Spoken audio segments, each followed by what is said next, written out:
The powerful quake that struck Nepal on April 25th measured 7.8 on the Richter scale, the country's worst natural disaster in almost a century.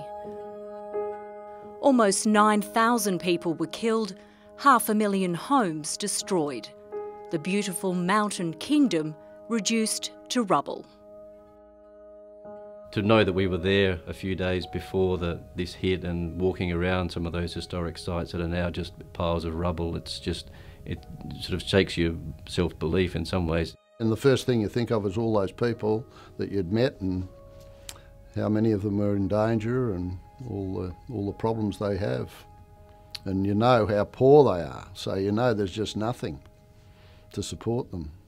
Just 2 weeks earlier, the capital Kathmandu had been abuzz with excitement as Nepal's fanatical cricket fans gathered for a match like no other, a 63-over tribute match in memory of Phillip Hughes, the young Australian batsman who was struck by a ball last November and died 2 days later. Oh, it was remarkable and incredibly moving, because when you consider that Phillip had never been to Nepal, he had no direct link to Nepal, but they all knew about his career. They understood the extent of the tragedy that had taken place and the great loss that he was, not only to Australian cricket but to the game around the world.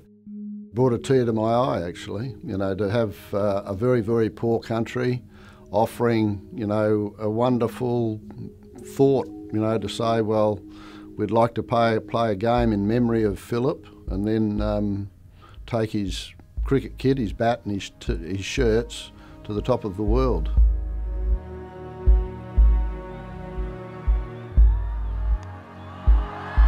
It's an amazing thing to be a part of. I'm really, really impressed with Cricket Association of Nepal for what they've done. It's such a fitting tribute to a fallen champion.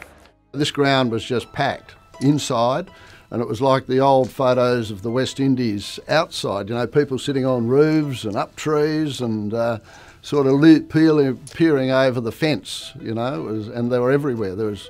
Would have been 20,000, I think. The cricket ground, like much of Nepal's infrastructure, was left devastated by the quake. For the country's cricket community, so keen to boost their profile on the global stage, recovering from this will be an uphill battle. I'm sure that they will come up. You know, they'll probably use the earthquake and all their hardship to put in an extra effort. And they're very good cricketers. They've got a good basis of a team. They qualified for the last T20 World Cup. You could just tell there was this huge enthusiasm for the game, and you'd have to think that Nepali cricket, hoping that they recover from this huge setback, but I think the game's in safe hands at least.